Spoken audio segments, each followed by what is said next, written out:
illegal immigration costs the U.S. taxpayers over $115 billion per year. What price can you put on helping your fellow man and alleviating human suffering? I don't know the exact number. Let's say the cap starts somewhere around the 100 billion mark.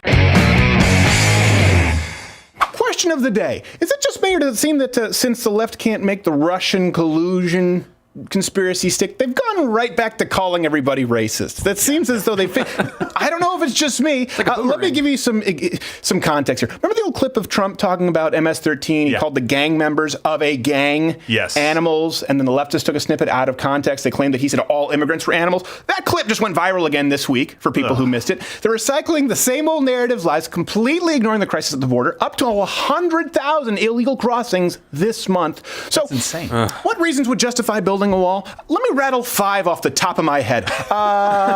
Reason 1, okay? And you can share this with all your friends or people who say, well, give me one reason. 5 here with multiple sources. We'll make it easy. Yes. Crime. Yeah. Crime. Did I already say crime is reason 1? I don't know. I got lost in my own train of thought. You said MS-13, so it's kind of like... So the left, they often claim that illegal immigrants, you hear this all the time. How often have you heard this claim, guys, that the undocumented immigrant, they actually commit crimes at a lower rate than native-born citizens? Well, let them say it. But in our sanctuary cities, our people are not disobeying the law. These are law-abiding citizens. Everyday immigrants commit crimes at a far lower rate than native-born Americans. Wow. Seems like she went in and said, give me the 60s era Diane Keaton in burgundy, please. Oh, my gosh. It's the kind of request that only the insane lament. Notice the language here. When we bring up the problem of illegal immigrants, they pivot to immigrants as a whole. Yep. That's like lumping legal gun owners in with illegal gun owners. Of course, legal immigrants are going to be less likely to break the law because, by definition, they're law-abiding. Their very first action, when they were presented with the option to immigrate illegally, they decided to do it legally. Illegal immigrants show they're 3 times. This is when you separate for illegal immigrants 3 times as likely to commit crimes as other citizens. They make up 27% of all federal prisons, despite being only 9% of the nation's adult population. Jesus. I know, it's surprising. That's not to mention, by the way, that every single crime committed by an illegal alien, it's one that could never have been committed had they not been here illegally in the first place. So yes, it's important to remember not all immigrants are criminals, but all illegal aliens, at least in getting here, kind of pulled a dick move. All of them. Every single one of them. I'm okay saying that. Okay, reason number 2. How effective a wall would be. The left tells us it doesn't work. But would a wall really stop them? What the Border Patrol says, and I've spoken to a lot of their people, is, look, first of all, if you build a 30-foot wall, all it's going to do is create a market for 31-foot ladders. Of course. Of course, that's right. Of course.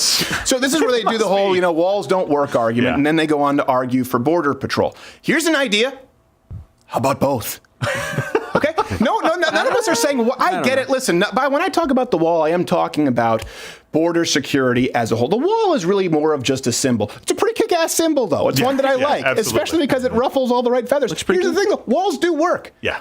Israel, for example, cut its illegal immigration rate by 99%. Wow. Constructing 143 mile fence. That seems fence. significant, actually. Yes. Yeah. Now, granted, some terrorist tunnels, still a problem. Right. When Mexico has the destruction of all United States citizens in its charter, we'll cross that bridge when we get there.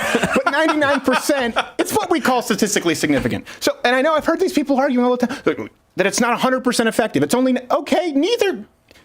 Condoms don't work 100%, but you have us handing those out by the punch bowl at the local junior high and the taxpayer dying. Well, look, if anything, at least stop. You're cutting off the black people. They were about to say something. That's privilege. Black privilege, please. Come on. Yeah, what's 100% effective? You got murder laws up. What? Viagra's 100% effective. Only for white people. Turns me into a savage animal. Like, murder is illegal, but it still happens. Murder laws not necessarily 100% effective, especially in your community. By the way, hit the notification bell. That's a low blow right there. Join up at I figured you could take it with the Viagra armor going on. Mug Club, loudercrowder.com/Mug Club. Subscribe on iTunes if you haven't subscribed already. Apparently, subscriptions don't mean anything, and people aren't getting notifications. Let us know. Reason number 3, cost. Democrats have also been claiming that the wall would be too expensive. The president cannot hold public employees hostage because he wants to have a wall that is not effective in terms of its purpose, not cost effective in terms of what the opportunity cost it is of federal dollars to spend. Did you just get beat up in Harry Reid's shower? Does TheraBand have another lawsuit coming? All right, listen. If we want to run the numbers, let's use a comparison. Israel spent $2.9 million, I think. Yeah, $2.9 million a mile on their fence. Okay? So if we were to build a similar border wall fence from scratch, again, not necessarily a wall, run us around $5.6 billion, but let's use the most liberal estimates, total costs as high as $21 billion. It sounds like a lot. Yeah.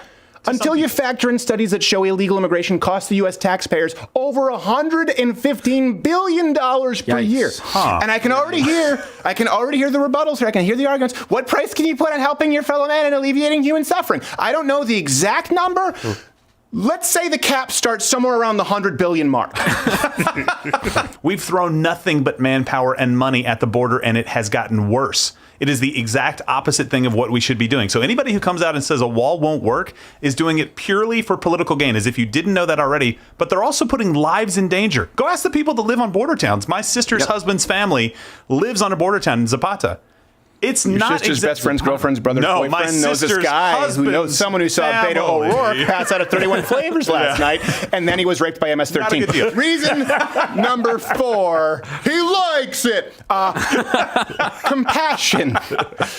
This is what happens all the time from the left. This is not unique here, but they appeal to our sense of compassion by talking about kids being held in cages. Yeah. Will someone please think of the children? Kennels, cages, dog kennels for human beings. This is where they put them in. It's like 50, 60 degrees, so you're freezing. So how do you show that you've been tortured? Right. The other word is perrera. In Spanish, perrera is a dog cage. Our children, effectively, as the senator said, are being put into dog cages. Right now, what we are seeing is the violation of human rights. These children and these families are being held in what are called hieleras, which are basically freezing boxes that no person should be maintained in for any amount of time, let alone the amount of time that they're being kept on. I love how the first commentator says, you know, the temperature is really low, so these boxes get cold, and then Cortez just says, they're putting them in freezing boxes that are 50 to 60 degrees. They're holding them in Coleman coolers. That sounds like good air conditioning. Upgrade to Yeti, yes, at least. Because when you're talking about American Border Patrol agents who spare no expense when holding illegal immigrants, they're going to crank the air conditioning up in El Paso. And by the way, these dog cages, these kennels, they're fenced-in areas is what they're talking about. It's not like a dog cage that sits never in the mind the fact that caging kids started under Obama. I know some people have tried to issue rebuttals to that. Well, that's a whole topic for another day. But it did start under Obama. We're just talking about the frequency. The problem right now is nearly 100,000 illegal immigrants cross the border every single month. That's over 3,000 a day. Where do you put them? Yeah. You have to put them somewhere, and it's not going to be the Holiday Inn Express. So it's likely going to be a detention center with, like you said, fenced areas, a cage, or a freezing box, as Pinta Nina Santa Maria Cortez calls it. But if we actually secured the border, that would be compassionate. We could avoid families being stranded in these facilities in the first place. It would be the most compassionate thing to do. So if we build the wall and everyone enters the country in a single-file, orderly fashion, that sounds... If you don't, you'll have a lot of brown people sleeping under overpasses and plastic Nassau blankets, okay? Like, that's the thing. They're not saying, we're going to... Do you think even the most racist county sheriff wants to put a bunch of Mexican migrants under an overpass? Nobody does. Even if the most, hey, listen, Chief, I'm going to put these brown folk under the overpass. You go, no, I'm racist, but I don't want that PR disaster. Yeah. I don't want Don Lemon down here and put me on a split screen. You know what? I forgot what my point number 5 was. 4 is enough. 4 is enough. We'll call this number 5 because it's a nice round number. Yeah. So here's what's happened. We've pivoted, of course, from Russia to racism. And by the way, wait for this in the coming months as it relates to the election. We saw this, remember, when everyone who didn't vote for Obama was a racist, and with Hillary Clinton, everyone all of a sudden became a sexist. So expect to see this with the Democrat presidential candidates. If the nominee ends up being Warren, Gillibrand, the Democrats will start accusing you with charges of sexism. If it's Kamala Harris, then they'll accuse you of racism and sexism and homophobia. They're going to try to paint millions of Americans and law-abiding immigrants, by the way, as racist and extremists. That's what they want to do right now. All of these reasons listed to the left, to people like Nancy Pelosi, to people like Cortez, they think that all of this is an extremist point of view. And to you, I would ask, what's a more extremist view than a nation without borders or laws?